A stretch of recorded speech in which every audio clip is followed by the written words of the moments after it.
Welcome to Stories Found. Each week we feature funny, weird, and mostly true stories from writers, artists, and storytellers around the world.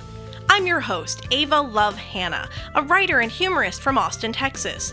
Joining me is my writing partner, audio engineer, and all-around cool guy, Paul Hanna. You're listening to Stories Found. Our featured organization this week is the Post Meridian Radio Players. They're a Boston area group of creatives dedicated to exploring audio theater as a unique art form. They offer live performances and studio productions of both classic tales from the golden age of radio and original works, with a special emphasis on science fiction, fantasy, and horror. Visit their website at pmrp.org to find out more about them and how you can help support their mission. We'll have a link to them on our website, storiesfound.com.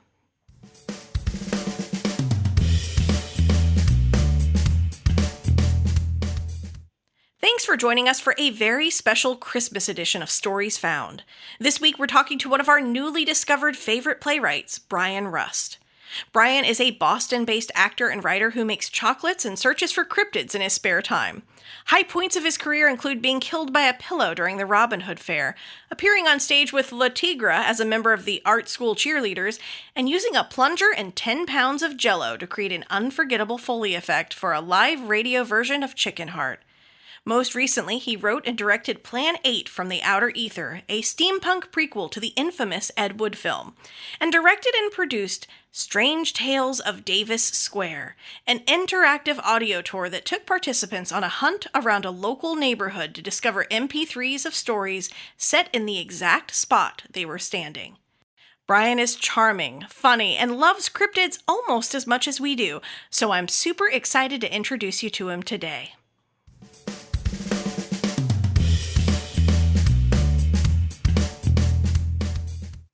Hi, Brian. Welcome to Stories Found. I'm excited to be chatting with you today about your super funny holiday play, Under a Christmas Moon. Thank you very much. I'm a big fan, so it's a thrill to be here.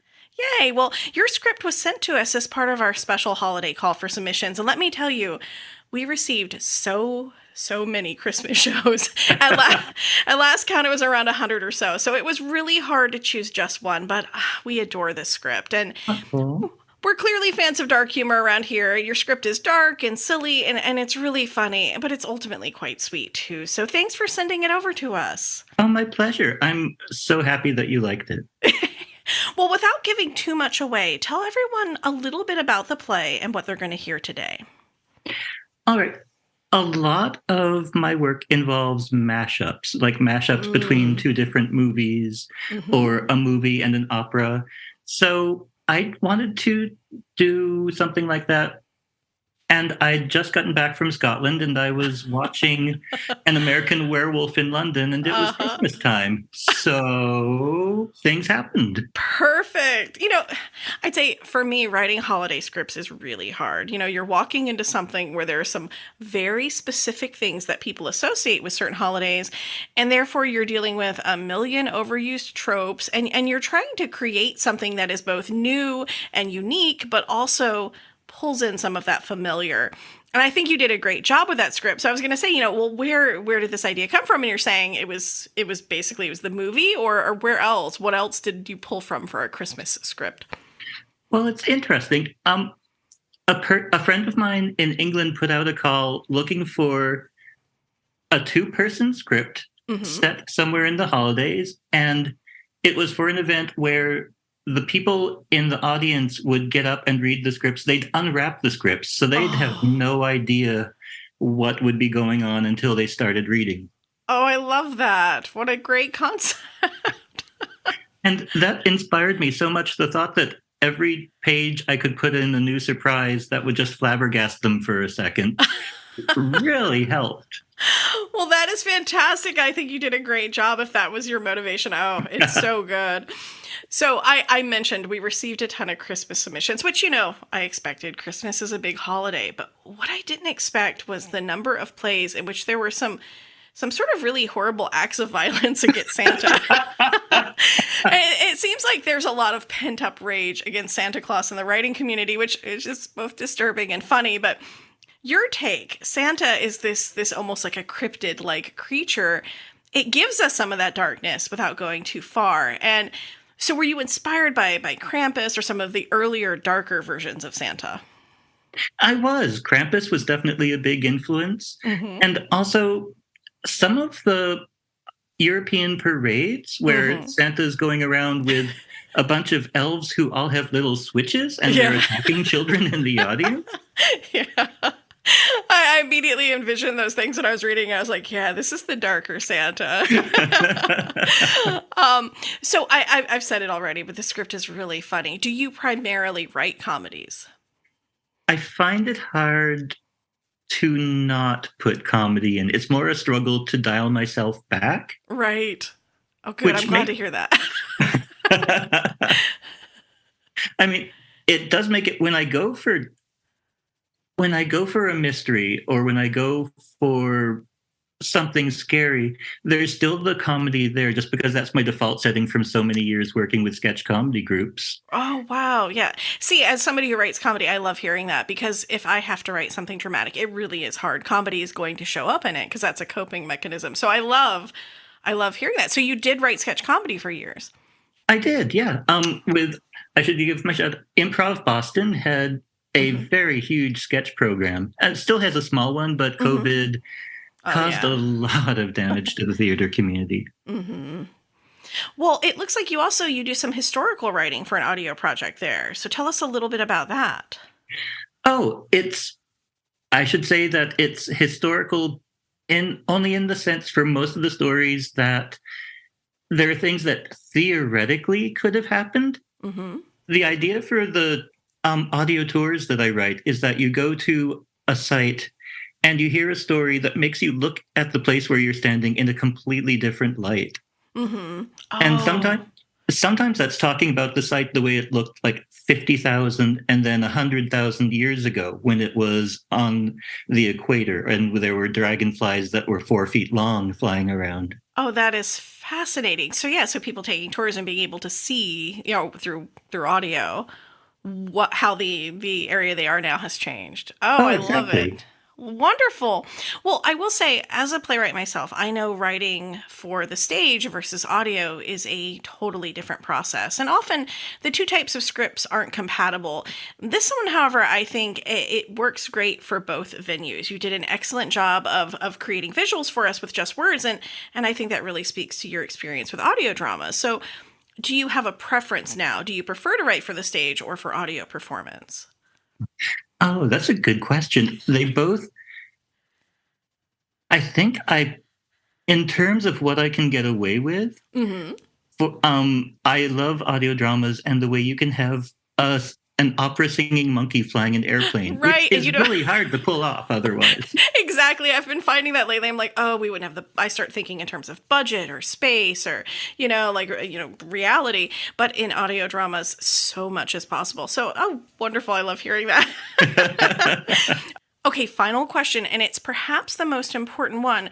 Brian, Santa is standing in front of you and asking you about the script. Does he deem you naughty or nice? Oh, good question. I think it depends on how much of a soft heart Santa has because I think overall he'd like it. He might have trouble with his portrayal, but overall he'd think that you were nice. I'm pretty sure you're on the good list. Well, this has been super fun, Brian. Thank you so much for chatting with us today. Oh, it's been a pleasure. I hope you have a great day. You too. Stories Found is now proud to present Under a Christmas Moon by Brian Rust.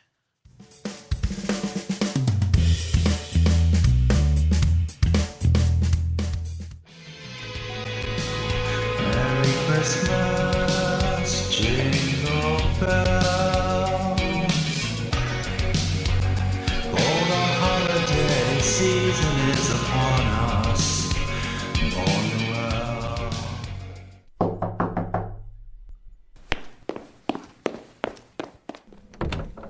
Yay, you made it! Was traffic bad? Better than expected, actually. Am I very late? No, it's our third date, not a military operation. The lasagna's still in the oven. Oh, good. See, the reason I'm late is that I stopped on the way and got you this present. Ah! Get it out of here! What is that thing? What? What is it? Oh, God, it's consumerism, isn't it? You're right. We're being too material. Here, I'll just log on to a charity and, I don't know, sponsor a zoo animal in your name? Something like that? No, it was the shock, is all. I hadn't realized how close to that day we were. I'm very confused. It's one thing to not celebrate it, but how can anyone not in a coma not know it's the night before Christmas?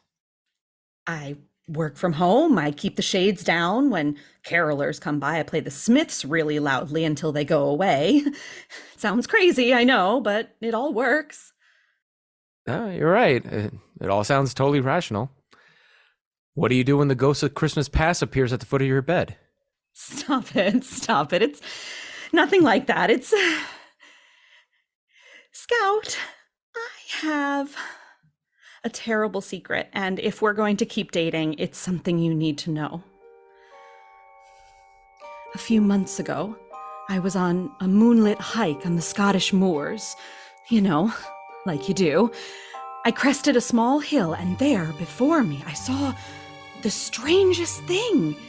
It looked like an old-fashioned sleigh tipped over on its side, claw marks all across the wood. I moved closer, curious, and realized the driver was still in there, laying there, limp. No way for me to tell if he was alive or dead. You called the police, of course. Well, no, it was Scotland. I just assumed it was another immersive theater piece. I'd spotted 2 already that day. They really do love their experimental theater. So I got closer to try to figure out what was going on, close enough to see the driver's white beard all askew and the fuzzy red coat all covered in mud. And then his eyes snapped open and he lunged forward and bit me on my arm. Hard. That's horrible. What happened next? I ran for what felt like hours, thinking I was hearing these big booted feet right behind me. I got hopelessly lost. Finally, I half tumbled down a hill in the middle of nowhere and found myself in a Kentucky Fried Chicken parking lot. I went inside and was able to call for help.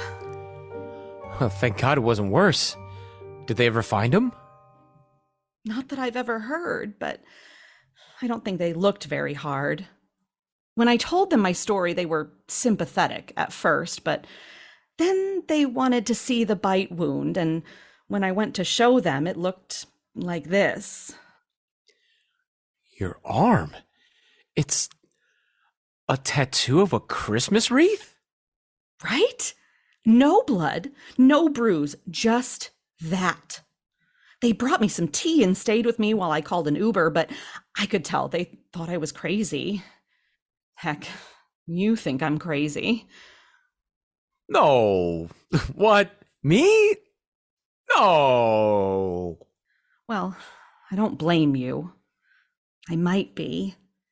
Ever since then, I've had these episodes during the nights of the full moon. 1 minute, I'll be settling in on the couch with a good book, and the next, I'll wake up 8 hours later on the floor with cookie crumbs all over me, clutching woodworking tools in my blistered hands, surrounded by toys I somehow made during my blackout. Hundreds of toys! Toys? Oh. Oh. What? During our last date, you mentioned you had a lot of toys in your bedroom, and I thought, never mind.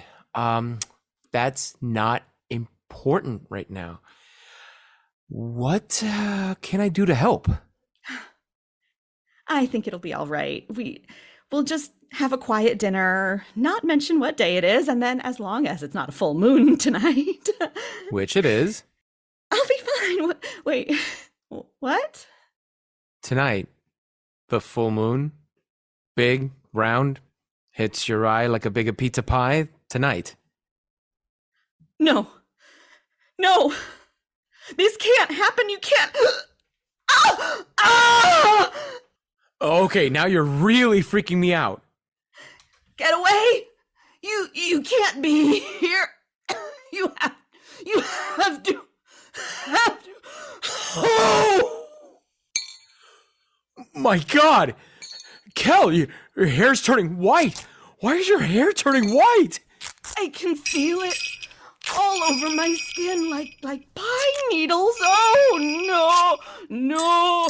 Oh! This has gone too far. Stop hoeing. Stop growing that big white beard. Stop gaining weight and height and everything. Ho, ho, ho! Who's been a naughty little scamp this year? Get away! Nice little children get treats. Bad little children get a beating. What happened to a lump of coal? Environmentalism. Ho, ho, ho. Wait! If you are Santa Claus, then you need to hear what I want for Christmas. Then you can decide if I'm naughty or nice. Talk fast. Ho, ho, ho. The reindeer are hungry. More than anything, my wish for Christmas is to have my Kel back, safe and normal, to have a simple date like we planned. Ho, ho, ho. You're sure you wouldn't rather have the new iPhone? No, I'm sure. I want Kel back. Well, poop. Ho, ho, ho. Merry Christmas.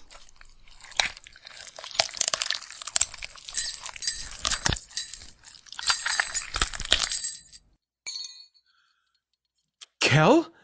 How do you feel? I don't hear jingling sleigh bells anymore. I don't feel jolly. Scout, you cured me. It's a miracle. Not a holiday miracle, let's be very clear about that, but still a miracle.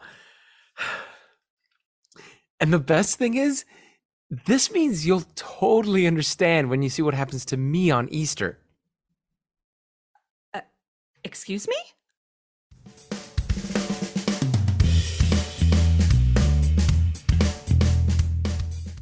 You've just heard Under a Christmas Moon by Brian Rust. It was performed for you today by Cato Clare as Kel, Joe Lorenz as Scout, and Paul Hanna as Santa. This episode was edited and mixed for you by Paul Hanna and ELA Studios. If you'd like to read more of Brian's work, you can find him on NPX, the New Play Exchange. We'll have a post on our website with more information about Brian, as well as bios and links to our very talented actors. You can find all of that on our website, storiesfound.com.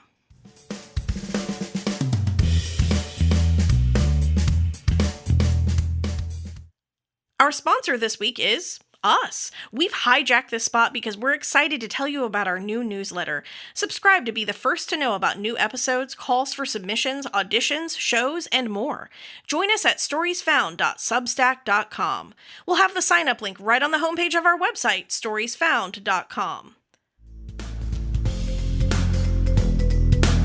Thanks for listening to Stories Found. We've been your hosts, Ava Love Hanna and Paul Hanna.